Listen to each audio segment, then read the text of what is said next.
Bagaimana jika ternyata komunikasi yang paling murni dengan Tuhan bukanlah melalui kata-kata sebagaimana ritual dalam peribadatan kita, tetapi melalui sesuatu yang lebih mendalam, yakni getaran dan gelombang. Apakah mungkin kita berkomunikasi dengan Tuhan melalui frekuensi yang hakiki? Mari kita bahas hal ini. Bismillahirrahmanirrahim. Assalamualaikum warahmatullahi wabarakatuh. Hari ini kita akan membahas sebuah topik yang sangat mendalam dan menggugah, yaitu bagaimana cara berkomunikasi dengan Tuhan melalui getaran atau gelombang.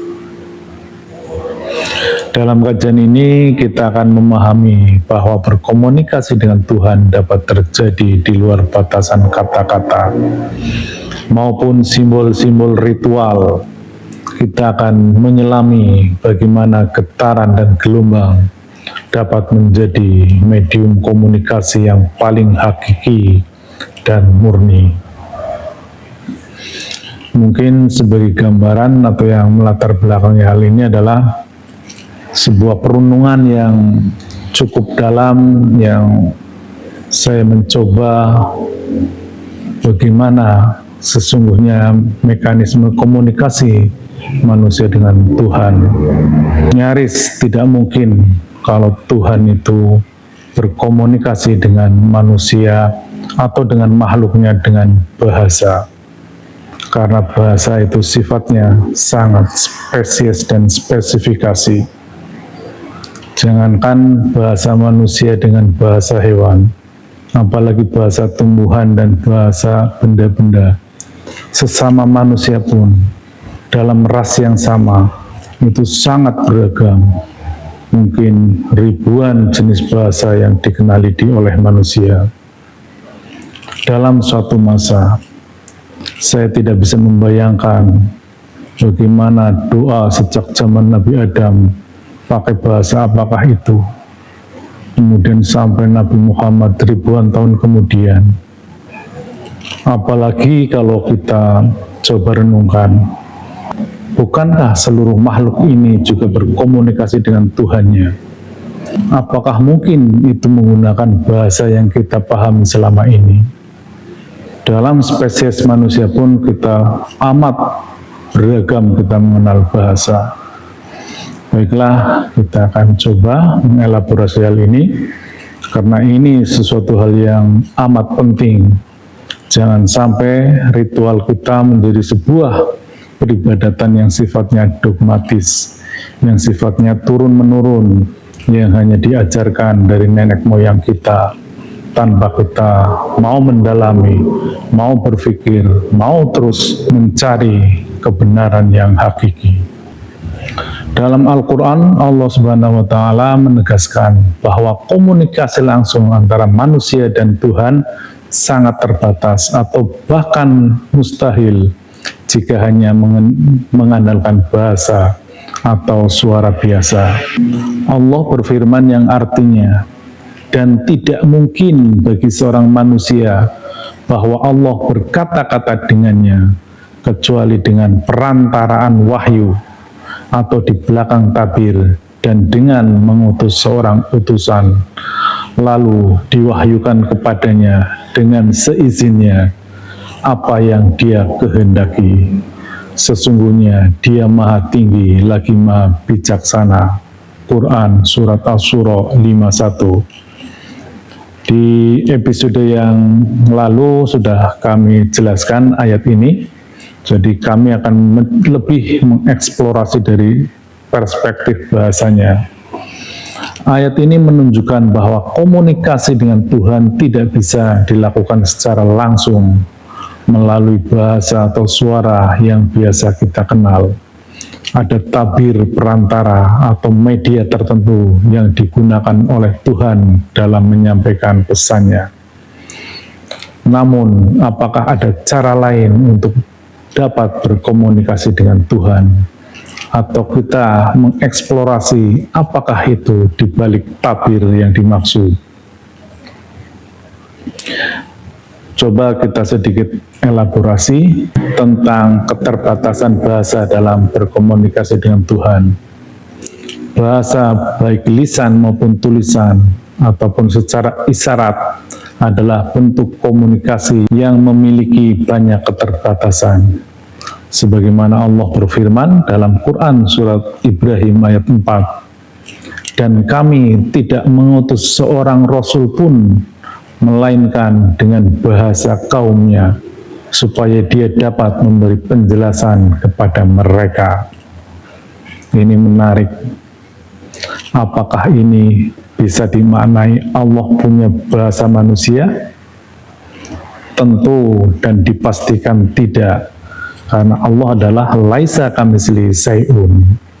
Akan kita bahas nanti bagaimana kalam Allah kemudian mewujud di dalam realitas ini, menyesuaikan sesuai dengan bahasa kaumnya, sesuai dengan perspektif penerima kalam tersebut. Berdasarkan ayat tersebut menunjukkan bahwa bahasa hanya dipahami oleh kelompok tertentu dan tidak bersifat universal. Oleh karena itu, kita dapat memahami keterbatasan bahasa antara lain rentan terhadap salah tafsir, karena makna akan berubah seiring dengan perubahan ruang dan waktu. Kemudian hanya mampu menyampaikan simbol atau gambaran, bukan hakikat sejati, karena kata-kata tidak mampu mengungkap hal yang paling esensial. Dan yang terakhir, dia terbatas oleh ruang, waktu, dan persepsi manusia. Berbeda ruangnya, berbeda waktunya, berbeda orangnya, pasti akan terjadi perspektif dan sudut pandang, pasti akan berbeda-beda. Oleh karena itu, ketika kita berusaha berkomunikasi dengan Tuhan melalui bahasa, kita hanya menyentuh permukaan dari komunikasi yang sejati. Apakah demikian adanya? Kemudian hal lain untuk berkomunikasi adalah melalui coding atau simbol-simbol. Di atas bahasa terdapat coding atau simbol-simbol yang pemaknaannya lebih luas. Misalnya ritual ibadah, amalan khusus, atau tanda-tanda alam, atau dalam ilmu pengetahuan ini sangat mudah kita memahami bagaimana bahasa coding. Misalnya tentang coding pemrograman sebuah aplikasi komputer, siapapun dia, siapapun orangnya, apapun latar belakangnya, ketika membaca coding yang sama, maka hasilnya akan sama. Dia tidak dipengaruhi oleh ruang dan waktu. Artinya, coding itu lebih luas pemahamannya daripada sebatas bahasa. Karena bahasa, bahkan kami di Pulau Jawa sendiri berbeda kampung, sudah berbeda lagi bahasanya, dan banyak yang tidak bisa berkomunikasi. Hal tersebut sesuai dengan firman Allah, Quran Surat Al-Imran 190, yang artinya, sesungguhnya pada penciptaan langit dan bumi dan pergantian malam dan siang terdapat tanda-tanda atau ayat bagi orang yang berakal. Tanda ini juga bisa dianggap sebagai sebuah coding yang sifatnya lebih universal daripada sebatas kata-kata. Kata ayat di sini merujuk pada tanda-tanda yang dapat dibaca dan dipahami oleh manusia dengan akal yang jernih. Walaupun ritual ibadah yang disusun dalam bentuk syariat juga dapat dianggap sebagai bentuk coding, di mana setiap gerakan, bacaan, dan niat memiliki makna tertentu. Namun, coding tetap membutuhkan interpretasi dan belum sampai pada esensi komunikasi yang murni. Jadi, dalam kali ini kami ingin menyampaikan sebuah gagasan atau sebuah perspektif komunikasi dengan Tuhan dalam perspektif bahasa. Di awal tadi sudah saya sampaikan, yang paling derajatnya paling di bawah adalah bahasa verbal atau bahasa komunikasi antar manusia ataupun antar entitas yang sejenis. Kemudian di atasnya ada pola komunikasi yang dalam bentuk coding, itu lebih universal. Dan ternyata ada bentuk komunikasi yang hakiki yang ada di semesta ini, yaitu getaran dan gelombang. Dengan merujuk pada Quran surat Al-Isra ayat 44 yang artinya langit yang 7, bumi dan semua yang ada di dalamnya bertasbih kepada Allah, dan tidak ada sesuatu pun melainkan bertasbih dengan memujinya, tetapi kamu tidak memahami tasbih mereka. Ini adalah sebuah ayat yang sangat-sangat luar biasa, yang dapat menjadi entry point untuk bagaimana getaran dan gelombang itu menjadi sarana komunikasi. Karena sebagaimana tadi disebutkan di As-Surah 51, manusia tidak mungkin berkata-kata langsung dengan Tuhannya. Dan ternyata di Al-Isra 44 ini memberikan peluang yang sangat jelas, yakni bahwa seluruh entitas di jagat raya ini bertasbih.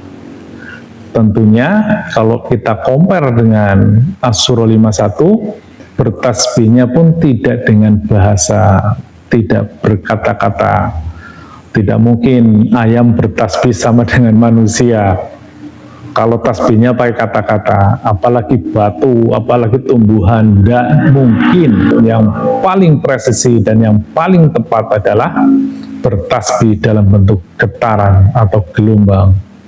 Karena kita tahu semua bahwa seluruh entitas di jagat raya ini punya getaran, punya frekuensi. Inilah yang menjadi titik poin kita, menjadi entry point untuk bagaimana kita bisa menemukan getaran ilahiyah ini. Kita mencoba kita bedah dalam perspektif ilmiahnya. Gelombang elektromagnetik, entah itu cahaya, suara, bahkan pikiran manusia memiliki frekuensi masing-masing. Resonansi, ketika seseorang melakukan zikir atau bertawajuh, getaran rohani yang dihasilkan dapat menyambung dengan frekuensi yang lebih tinggi, yakni frekuensi ilahi. Frekuensi kuantum adalah komunikasi dalam tingkat subatomik yang tidak terikat oleh ruang dan waktu. Berdasarkan hal tersebut, bahwa dalil-dalil dalam ayat Al-Quran yang kami sampaikan tadi, kemudian pendekatan ilmiahnya, itu adalah sebuah sarana untuk menyampaikan, untuk membuktikan kebenaran atas laku tarekat yang telah kita laksanakan, bahwa pada prinsipnya atau tujuan utama kami adalah menyampaikan bahwa kami adalah pelaku tarekat yang tergabung dalam Majelis Zikir Tarekat Naqsabandiyah Kholidiyah Nusantara, sebuah tarekat arwahi yang tentunya fokus dalam mengeksplorasi ruang-ruang ruhani. Dan sekali lagi di channel ini saya sampaikan, yang paling presisi atau yang paling mendekati kebersambungannya adalah terkait dengan getaran, frekuensi, gelombang, medan kuantum. Secara lebih teknis dapat kami sampaikan bahwa di tarekat kami melakukan zikir secara sir, yaitu dengan menggetarkan kolbu kita dengan bilangan tertentu, dengan waktu-waktu tertentu, sampai kemudian kolbu kita itu bergetar secara otomatis. Nah, melalui getaran tersebutlah kami akan dipersambungkan oleh guru mursyid kita ke dalam getaran yang hakiki. Itulah frekuensi absolut, frekuensi ketuhanan yang berada dalam ordinat 0,000, frekuensi yang tanpa rasa merasa, tanpa hasrat, tanpa keinginan diri sendiri. Jadi benar-benar kita memasrahkan sepasrah-pasrahnya sampai benar-benar kita berada dalam ordinat zero. Berdasarkan hal tersebut dapat disimpulkan bahwa bahasa hanyalah simbol terbatas yang hanya bisa dipahami oleh sekelompok entitas tertentu. Bahkan sesama manusia pun berbeda bahasa tidak bisa memahaminya.